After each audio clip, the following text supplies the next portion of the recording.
Alerte, alerte! Cette vidéo contient des spoils. Alors, si vous n'avez pas encore vu Game of Thrones, quittez vite cette vidéo et n'oubliez pas de revenir après, hein. Et pour les autres, bonne vidéo. Si vous me suivez sur Instagram, vous avez pu vous apercevoir ces temps-ci que je publiais beaucoup de stories concernant GOT. Et oui, car aujourd'hui nous allons parler de Game of Thrones. Série que j'ai récemment et seulement regardée il y a de cela maintenant une semaine et demie. Et comment vous dire que j'ai dévoré la série en 7 jours. Donc, comment vous dire que ma vie sociale pendant ces 7 jours était inexistante. D'ailleurs, est-ce que vous vous rappelez de ma dernière vidéo parodie ASMR? J'ai vu Geoffrey Baratheon en vrai à Montreux en Suisse. J'ai été le voir, j'ai un petit peu parlé avec lui. Il était adorable, beaucoup mieux que dans Game of Thrones. Eh bien, petite anecdote, j'ai tourné cette vidéo avant même d'avoir regardé la série Game of Thrones. Et d'ailleurs, j'ai été voir Geoffrey Baratheon à Montreux en Suisse, alors que je ne le connaissais même pas, je savais même pas qui il était vraiment. Donc en gros, j'étais... Salut mec, comment tu vas? Ouais, je sais pas trop qui t'es, hein, mais ça te dit, on prend une photo et un petit autographe? Mais non, ça va, il était hyper cool et c'est lui d'ailleurs qui m'a donné envie de m'intéresser à la série Game of Thrones parce que ma curiosité était à son comble et je me suis dit bah let's go, hein. Qu'est-ce que ça donne cette série? Moi qui n'aime pas trop les films médiévals, je déteste ça parce que ça fait beaucoup trop époque. Par exemple Kaamelott, je suis désolé de dire ça pour les fans, mais j'aime pas vraiment, j'arrive pas à accrocher, même si c'est de la comédie, j'arrive pas vraiment à accrocher. Alors que là, je me suis un petit peu intéressé juste parce qu'il y avait les marcheurs blancs, et c'est les marcheurs blancs qui m'ont un petit peu donné envie parce que je me suis dit, il y a un petit peu de fantastique là-dedans, et c'est mes films préférés, tout ce qui est fantastique. Donc c'est ça qui m'a donné envie de me plonger dans la série Game of Thrones. Et d'ailleurs, comme je vous ai dit tout à l'heure, j'ai dévoré la série en l'espace de 7 jours. Et donc pile pour le dernier épisode, hein. Et c'est pour ça que j'ai besoin de me confesser. Donc s'il vous plaît, j'ai besoin de vous dans les commentaires pour que vous m'éclaircissiez un petit peu et que vous me donniez vos avis. Parce que vous avez pu voir la série en long terme. Alors que moi, en l'espace de 7 jours, j'ai pu voir des trucs que vous n'avez pas forcément vus. J'ai vu vraiment tous les trucs condensés, j'ai enchaîné les épisodes et j'ai vu différemment. Donc c'est pour ça que j'ai fait cette vidéo, pour que je vous donne mon avis tout simplement de la série condensée que j'ai pu voir d'un coup, en un trait. Mais avant qu'on démarre, restez bien jusqu'au bout de la vidéo, car à la fin je donnerai mon avis global et totalement condensé de la série Game of Thrones. Et en petit bonus, on fera un petit test pour savoir dans quelle maison je serais si j'aurais été dans la série Game of Thrones. Si j'aurais été un Lannister, un Baratheon, un Stark ou un Targaryen. Pour commencer, déjà parlons de mon personnage préféré, qui est Tyrion Lannister. Alors petit aparté, j'ai kiffé la scène quand on voit qu'il découvre l'existence des dragons, lui qui croyait en rien du tout, je vous rappelle. Et mon second personnage préféré, et juste après il n'y en aura aucun autre, donc vous allez peut-être être surpris en mode quoi, c'est tout, il a que 2 personnages préférés. Et oui, et c'est Jon Snow. Mais il m'a quand même déçu sur la dernière saison, hein. Il m'a beaucoup déçu. Mais revenons à Tyrion, pourquoi est-ce que c'est mon personnage préféré et qu'est-ce qu'il a de plus que les autres? Eh bien c'est tout simplement parce que ce personnage est hyper mis en avant pendant tout le long de la série et ça vous pouvez pas le nier. Il est hyper humble, il est gentil, il est généreux et d'ailleurs j'ai retenu 2 petites scènes, mais il y en a encore plusieurs, hein. Mais 2 petites scènes que je vous montre dès maintenant. Ne faites pas ça! Vous ne pouvez pas faire ça! Non! Pour votre temps. Eoha, prosa. Enfin bref, il a encore plein d'autres qualités et c'est ça que j'aime bien chez ce personnage, c'est qu'il reste vraiment les pieds sur terre et franchement on a de la pitié, on a de la compassion, on a de la peine pour lui parce que c'est un petit peu le rejeton de la famille, tout ça parce que il est de petite taille et c'est ça qui fait un peu plus son côté attachant. Enfin tout ça pour dire que c'est un de mes personnages préférés de la série et que pour moi il est amplement digne de gouverner. Enfin bref, voilà, c'était une petite aparté pour vous dire quels étaient mes personnages préférés et pourquoi Daenerys Targaryen n'est pas dans mon top de personnages préférés.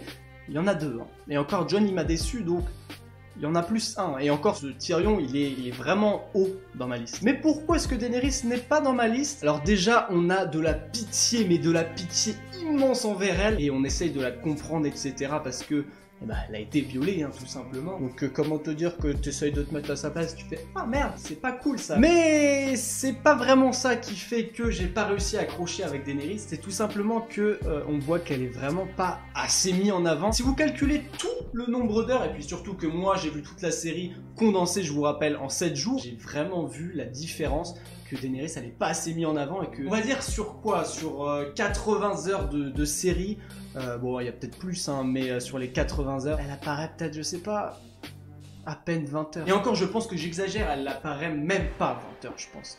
Et du coup, tu peux pas vraiment t'attacher à elle. En plus de ça, bon, elle fait un petit peu sa petite live hein, en mode je veux récupérer le trône, j'ai mes petits dragons, blablabla. Elle fait un petit peu sa vie et elle est vraiment restreinte. Et du coup, la série ne la met pas assez en avant. Elle le met plutôt sur les Lannister, ils mettent ça plutôt sur les Stark. Mais vraiment, Daenerys, c'est petit, hein. Et je pense même que pendant les premières saisons, on la voyait même pas 10 minutes, je crois. Alors que, bon, Tyrion, on le voyait hyper longtemps. Donc c'est pour ça que j'ai pas vraiment réussi à m'attacher à elle.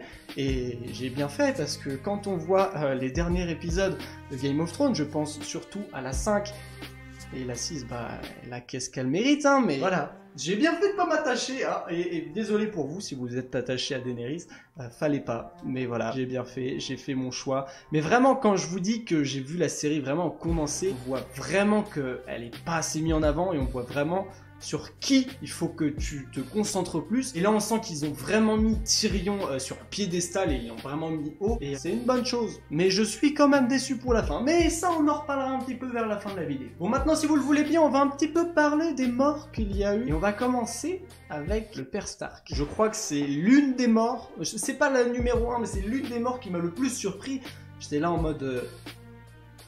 Ah ouais! D'accord, donc en fait, ils le mettent extrêmement en avant dès la première saison et ils le déglinguent en 2-2 quoi. Bon, maintenant parlons de la mère et du fils Stark, je parle bien du plus grand, quand ils se sont fait assassiner durant le banquet. J'étais pas vraiment surpris et ça m'a pas vraiment choqué. Fallait un petit peu s'y attendre, hein. Bon, je pensais pas vraiment qu'ils allaient mourir dans cette pièce là, surtout maintenant quoi, mais fallait un petit peu s'y attendre. Bon, par contre, la mort qui m'a fait un peu plus chier, c'est la meuf de Snow, donc Ygritte. Quand elle est morte, j'étais un petit peu en mode putain, fait chier. Parce qu'en fait, ils sont mignons. En plus, ils sont mariés ensemble dans la vraie vie.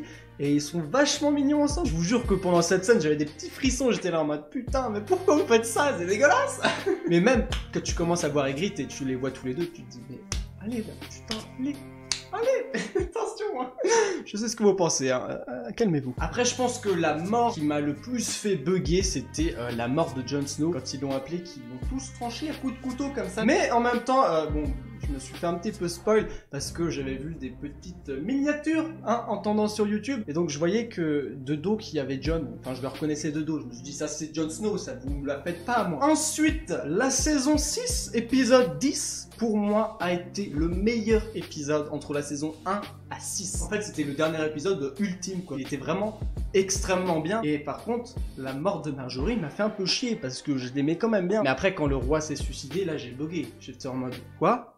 C'est pas des conneries ou quoi? Déjà que quand il enlève sa couronne, il se casse comme ça et ensuite il revient, tu te dis, qu'est-ce qu'il fait là? Il monte et là, tu te dis, non, il va pas faire ça. Et il saute. Je savais plus quoi dire à ce moment-là. Bon, sinon, à part ça, pendant toutes ces saisons, donc je parle avant la 6, j'aimais moins, j'accrochais beaucoup moins parce que comme je vous avais dit au début de vidéo, j'aime pas tout ce qui est médiéval et là c'était à fond dedans. Il y avait pas beaucoup de fantastique et du coup j'accrochais pas trop. Et là, à partir de la saison 7, tout est plus dynamique. Déjà quand tu vois le roi de la nuit, t'es déjà un petit peu en mode... Ouais, ok, ça commence à être intéressant là. Donc du coup, saison 7, beaucoup plus dynamique, mieux. Et je pense que c'est l'une des meilleures saisons entre toutes les saisons confondues. Dites-moi en commentaire si vous pensez la même chose que moi. Bon voilà, maintenant mettons de côté ce qui m'a plu et parlons de ce qui m'a moins plu durant toute cette série. Donc déjà la saison 5, à chier. Mais c'est pas pour être méchant, hein. J'aime bien Game of Thrones, mais la saison 5 était vraiment longue, c'était limite... Ça n'a rien à faire là, tout est mou. C'est à partir seulement de l'épisode 8 que ça commence un petit peu à aller mieux. Sinon à part ça, ce qui m'a aussi déçu, c'est l'arrivée des hérétiques dans la série. Je trouve que ça a tout cassé, tout le déroulement. C'était un petit peu bien, il se passait vraiment beaucoup de choses, etc. Et en plus ça a perduré pendant longtemps, pendant plusieurs épisodes. Je trouve que ça a un petit peu tout cassé en fait, le côté médiéval et... Ça m'a fait un peu chier, quoi. Donc bon, quand même un petit peu déçu sur ça. Mais maintenant, parlons de la saison 8 et plus particulièrement de l'épisode 3, durant la mort du roi de la nuit. Je pense que beaucoup d'entre nous ont été déçus. Parce que déjà, dès le début de la série, tu commences à voir des marcheurs blancs, tu te dis « Ah putain, il y a un truc qui se passe là !» Et en fait... En un épisode, ils ont tout déglingué, le roi de la nuit, en fait. Ils ont déglingué son charisme, ils ont déglingué sa méchanceté, puis sa prestance. Ça m'a vraiment fait chier. Je me suis dit, peut-être que, je sais pas, ils vont se battre pendant 3 épisodes, et puis voilà. Et puis il y aura des morts. Les morts, je pense qu'il y en a vraiment pas eu beaucoup, hein. Un, peut-être, c'était le pote de Daenerys, hein. Bon, je sais plus vraiment son nom, je suis désolé. Mais voilà, lui, il crève, quoi. Ok, et sinon les autres morts ils sont où là? Parce que bon, c'est un petit peu facile de faire mourir quelques petits soldats qui ont pas vraiment d'intérêt, qu'on connaît pas. Mais sinon les autres, ils ont rien, hein. Donc déjà, en plus, à un moment donné, tu vois Sam qui est allongé par terre, il est en train de se faire déglinguer de partout par les marcheurs blancs. John le regarde comme ça en mode, ouais, allez, démerde-toi, hein. Moi je me casse, fais tout droit, hein. Et il survit. Genre, il se fait déglinguer de tous les côtés, il survit. Je trouve c'est un petit peu facile juste pour faire plaisir aux fans, en mode bah voilà, je vous laisse tout cela en vie, je vais en faire mourir juste un, juste pour qu'il y ait quand même un petit peu de souffrance, hein, mais le reste, non, on va les garder. Et chier quoi, enfin je sais pas, c'est un petit peu le but, il y a une bataille, c'est pas tout le monde qui va survivre quoi, cette bataille, c'est un choix scénaristique beaucoup trop facile je trouve, et c'est dommage d'avoir tué le roi de la nuit, en plus aussi facilement, aussi bêtement quoi, juste une petite dague et plouf. Ah là, il est mort, c'est fini. En plus, il se fait décapiter, donc du coup, tout le monde se fait décapiter. Et voilà, la paix règne. C'est un petit peu trop facile, et c'est ça qui m'a vraiment déçu, en fait. J'attendais vraiment beaucoup plus de lui, surtout avec son dragon, en plus, quand il avait pris la lance, ça c'était vraiment impressionnant, cette scène-là. Et tu te dis, waouh, il va se passer plein de trucs, mais non. Non, en fait, ça a été tellement... Je sais pas comment vous dire en fait. Et même ce qui m'a aussi marqué, c'est durant le début de la bataille, Daenerys elle commence à faire venir tous ses dragons, il crache du feu, enfin 2 dragons, il commence à cracher du feu, etc. Et le roi de la nuit sur son dragon, il fout quoi en fait? Il y a toute son armée qui avance et lui, je sais pas, il vole, il fait là là là là là, j'attends bien longtemps avant d'apparaître. Hein. Et après il apparaît. Donc en fait il attend que son armée se fasse un petit peu déglinguer avant de se dire... Allez, j'arrive, je vais commencer à imposer un petit peu. Puis au final, s'imposer, il tombe de son dragon au bout de quelques minutes. Puis ils ont vraiment pété tout le charisme du roi de la nuit et c'est vraiment dommage. Bon, ensuite pour le dernier épisode, j'ai noté que le dernier épisode était très décevant et je pense que beaucoup d'entre vous sont déçus. Bah, sinon je pense pas qu'il y aurait une pétition pour qu'ils refassent la saison 8. Hein. Même les acteurs ont été déçus, donc je suis du même avis. C'est hyper décevant. J'ai été aussi déçu que ce soit Bran qui a été nommé roi. Non pas parce que je suis un gros connard et me dire oh, putain mais je veux pas que ça soit lui. Ok, enfin je me suis pas vraiment attaché à lui, mais franchement pas du tout, je comprends. Mais en même temps pas, tu vois. Donc j'ai écrit aussi que Tyrion méritait largement beaucoup plus le trône, même si bon il a fait des actions qui étaient pas forcément bonnes. Et en fait personne n'est parfait, donc forcément il y a des erreurs. Et franchement je trouve qu'il faisait beaucoup plus roi en fait. Même s'il est petit, ça on s'en fout, mais il faisait largement beaucoup plus roi. C'est dommage. En fait, toute sa vie, il va rester bras droit, en fait, le mec. Bon, après, Jon Snow mérite aussi sa place, hein, mais bon, un peu cucu, le Jon Snow, hein, pas très fut-fut, hein. You know nothing, Jon Snow. Et après, ce qui m'a déçu, c'est le choix scénaristique qui a été pris afin de bannir Jon Snow, hein. C'est un peu dommage. Après tout ce qu'il a enduré, etc., et de lui dire, bah, casse-toi, t'es banni, tu peux pas venir, ciao. C'est décevant. Mais plus j'y pense et plus j'ai l'impression que l'écrivain a voulu faire plaisir à beaucoup trop de monde, notamment à sa femme hein, qui voulait que Arya et sa grande sœur restent en vie et d'autres fans qui disaient non mais tue pas telle et telle personne. Donc du coup je sais pas, ça l'a monté à la tête et du coup il a fait de la merde. Et du coup c'est pour ça que la saison 8 c'est une bonne bouse. C'est pour ça que tout le monde fait une pétition pour faire une nouvelle. You know nothing l'écrivain. Bon voilà, je pense avoir fait le tour sur ce qui m'a déplu durant cette série. Il y a encore 2-3 trucs que je vais pas aborder, sinon ça va être encore beaucoup trop long cette vidéo. Mais maintenant nous allons parler des petites scènes assez bizarres et incohérentes. Et d'ailleurs dites-moi en commentaire pour m'éclaircir si vous avez des petites théories, des petites réponses à m'apporter. Parce qu'il y a beaucoup de trucs qui sont très incohérents. Alors commençons par parler de Hodor. Donc c'est cool hein, qu'ils disent tout le temps Hodor, mais il y a un truc qui est putain d'incohérent. Alors certes, le fils Stark a été dans le passé et du coup a modifié le Hodor intelligent et l'a rendu complètement débile. Mais si vous réfléchissez un petit peu, c'est un peu bizarre. Parce que déjà, il n'y a qu'un seul présent, qu'on soit tous d'accord sur ça. Donc là, on va dire qu'on est durant les saisons 1, 2, 3, 4, etc. Hodor, il disait déjà Hodor. Le futur n'avait pas encore été créé. Comment ça se fait qu'ils disent déjà Hodor? C'est bizarre, hein, c'est bizarre. Je sais pas quoi en penser, c'est mal écrit, c'est bizarre. C'est bizarre. Ensuite, un autre truc assez perturbant sur les sans-visage. Alors qu'on soit bien clair, quand tu mets un masque, t'as pas non plus la main en masque, t'as pas le corps en masque, et tu prends pas la voix. La voix, tu peux pas la faire parfaitement. Alors que là, quand Arya, elle prend les traits de plusieurs personnes, et ben elle a exactement la voix de la vraie personne. Ce qui est très très bizarre. Ok, c'est le dieu du sans-visage, etc. qui fait ça, mais genre c'est pas parce que tu vas mettre un masque et pouf, tu te transformes. Genre le truc c'est Iron Man quoi. T'appuies sur le petit bouton du torse et tu te transformes. Je sais pas. C'est un petit peu bizarre ça aussi. Donc bon, je dis ça, je dis rien. Hein.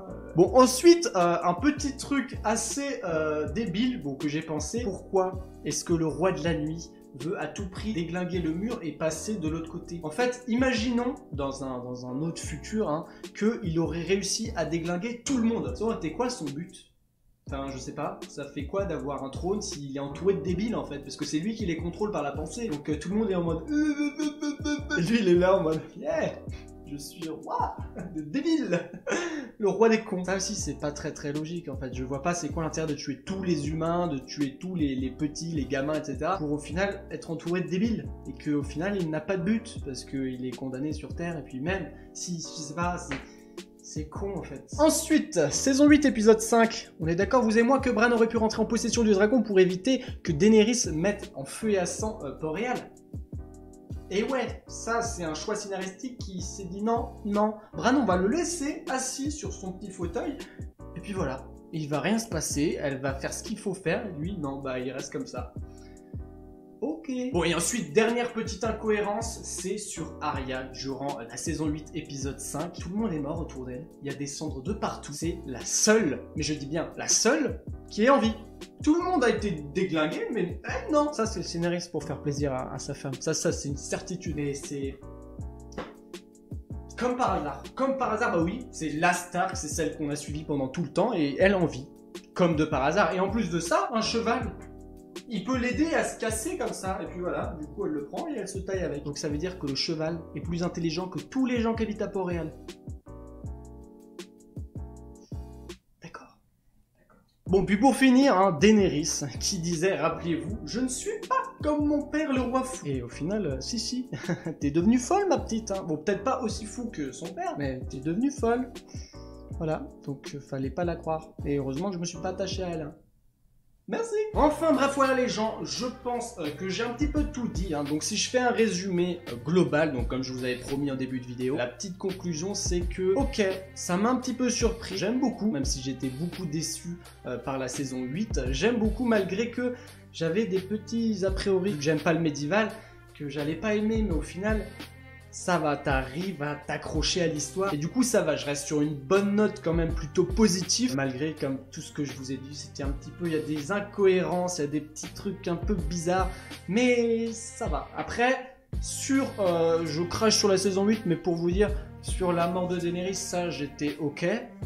Ça me faisait quand même un petit peu chier qu'elle devienne folle, mais bon, c'est vrai que si tu réfléchis bien quand même, c'est bien foutu, je vais pas rentrer dans les détails, mais c'est quand même bien réfléchi, mais pour tout ce qui est Jon qui est banni, etc. machin, ça c'est un petit peu à revoir et c'est un petit peu dommage. Donc voilà, c'était mon ressenti, et pour finir cette petite vidéo, j'ai envie de savoir dans quelle maison je serai. Alors donc c'est parti, nous allons nous rendre sur le site des motivateurs. Restons motivés. Donc, quelle est ta saison préférée? Hiver, printemps, été, automne, toutes ou aucune? Hiver, il fait beaucoup trop froid, je déteste. Printemps, c'est bien, mais j'ai de l'allergie à cause du pollen. L'été, c'est cool, mais il fait beaucoup trop chaud, hein. Mais c'est quand même cool, hein, je crache pas dessus. L'automne, c'est beaucoup mieux. Et aucune, c'est trop facile. Non, automne, donc je choisis automne. On drague ta moitié. Attention, tu fais quoi, toi? Alors, tu sautes à la gorge de la personne qui a osé. Tu restes indifférent. Tu te joins à leur conversation et avises ensuite, tu lui fais la tête, tu envoies quelqu'un régler son compte au dragueur, tu rends jalouse ta moitié en draguant à ton tour. Alors la dernière déjà non, ça se fait carrément pas. Tu lui fais la tête,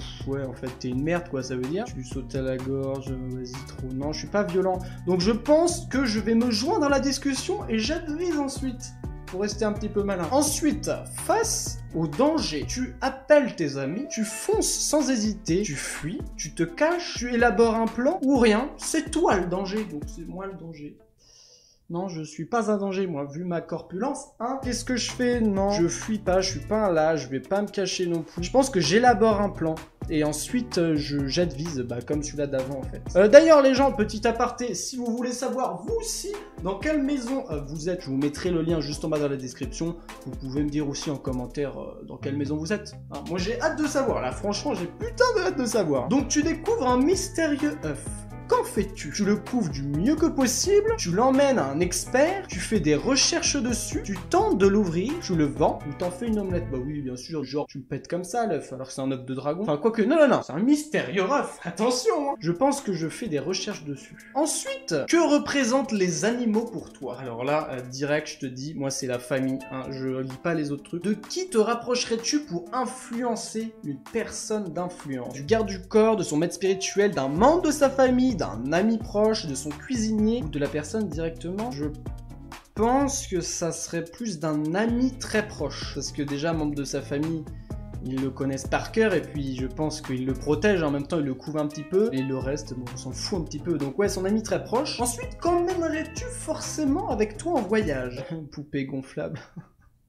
Génial! Un couteau, un sac à dos, à manger, un livre, une boussole. Et bah direct à manger, t'as cru que j'allais crever de faim moi pendant mon voyage, mais t'es ouf ou quoi? Ensuite, tu découvres que la personne que tu protèges est une usurpatrice. Que fais-tu? Tu l'apprécies, donc continue comme si de rien n'était. Tu prêches le faux pour savoir le vrai et tu advises. Ouais, j'aime bien, moi j'aime bien tout le temps adviser après. Donc ouais, je direct le 2. Direct le 2. Choisis un animal, le loup, l'aigle, la baleine, la panthère, le pivert ou le caméléon. Je choisis le loup parce qu'il est plus beau, je trouve. Qu'est-ce qu'un mur à tes yeux? Une grosse contrainte, un problème, un objectif, rien d'infranchissable, ta plus grande peur, juste un tas de pierres. Je dirais rien d'infranchissable. Ensuite, quel pourrait être ton emblème? Le loup, le moineau, le truc bizarre, hein, je connais pas encore à fond. Le poisson, le dragon ou le lion? Bah forcément le dragon, je kiffe le dragon. Quelle est ta devise préférée? Ouh, ça va être intéressant. Valar Morghulis, l'hiver arrive, un Lannister paye toujours ses dettes, insoumis, invaincu, intact, feu et sang, aussi haute qu'honneur. Difficile choix, mais je dirais aussi haute qu'honneur. Et je suis Daenerys Targaryen, donc je suis un Targaryen. Ça fait plaisir ça. Qu'est-ce que c'est dit à mon propos? Faible et très influençable au premier abord, tu n'en es rien. Et de ce qui ne tue pas rend plus fort. Et ça, tu l'as bien compris. Tu es quelqu'un qui, par l'apprentissage, développe une grosse confiance en soi. C'est moi. C'est tout à fait moi. Bonsoir. Vous savez quoi? Je suis un Targaryen, on est d'accord, hein? Ok, on va faire un truc.